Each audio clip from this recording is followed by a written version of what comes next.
توبہ کی مہلت ملنا بھی اللہ کا ایک بہت بڑا احسان ہے۔ نبی کریم صلی اللہ علیہ وسلم فرماتے ہیں، جب تو دیکھے کہ اللہ تعالیٰ کسی گنہگار کو اس کے گناہوں کے باوجود اس کی چاہت پر دنیا کی چیزیں دے رہا ہے تو یہ اللہ تعالیٰ کی طرف سے ڈھیل ہے۔ کل فرصت نہ ملی تو کیا کرو گے؟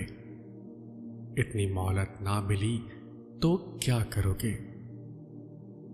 روز کہتے ہو کل سے پڑھیں گے نماز، کل آنکھ نہ کھلی تو کیا کرو گے؟ لوگ جب ظالم کو ظلم کرتے دیکھیں اور اس کے ہاتھ نہ پکڑے تو قریب ہے کہ اللہ سب کو اپنے عذاب میں پکڑ لے۔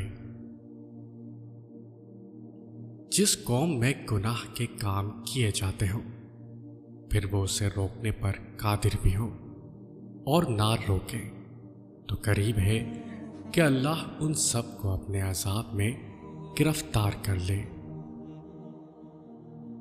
رسول اللہ صلی اللہ علیہ وسلم نے فرمایا، اس ذات پاک کی قسم جس کے قبضے میں میری جان ہے، تم بھلائی کا حکم کرتے رہو اور برائی سے روکتے رہو، ورنہ بہت جلد اللہ تم پر اپنا عذاب نازل فرمائے گا، پھر تم دعا بھی کرو گے تو قبول نہ ہوگی۔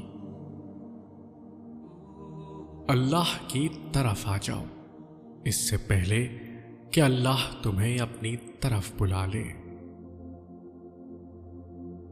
جب انسان اللہ کی پکڑ کو بھول جاتا ہے تو اس کا دل سخت ہو جاتا ہے، اور سخت دل اللہ کے غضب کی نشانی ہے۔ اس نے موت اور زندگی اس لیے پیدا کی تاکہ وہ تمہیں آزمائے کہ تم میں سے کون اچھے عمل کرتا ہے۔ ہم روز گناہ کرتے ہیں، وہ چھپاتا ہے اپنی رحمت سے، ہم مجبور اپنی عادت سے اور وہ مشہور اپنی رحمت سے۔ تم جانتے ہی کب ہو کہ اللہ کی لاٹھی بے آواز ہوتی ہے، اگر جانتے تو کسی کی آنکھوں میں آنسو نہیں آنے دیتے۔ آپ صلی اللہ علیہ وسلم نے ارشاد فرمایا، اللہ تعالیٰ ظالم کو کچھ وقت کے لیے مہلت دیتے ہیں، مگر جب ظالم کو پکڑ لیتے ہیں تو پھر نہیں چھوڑتے۔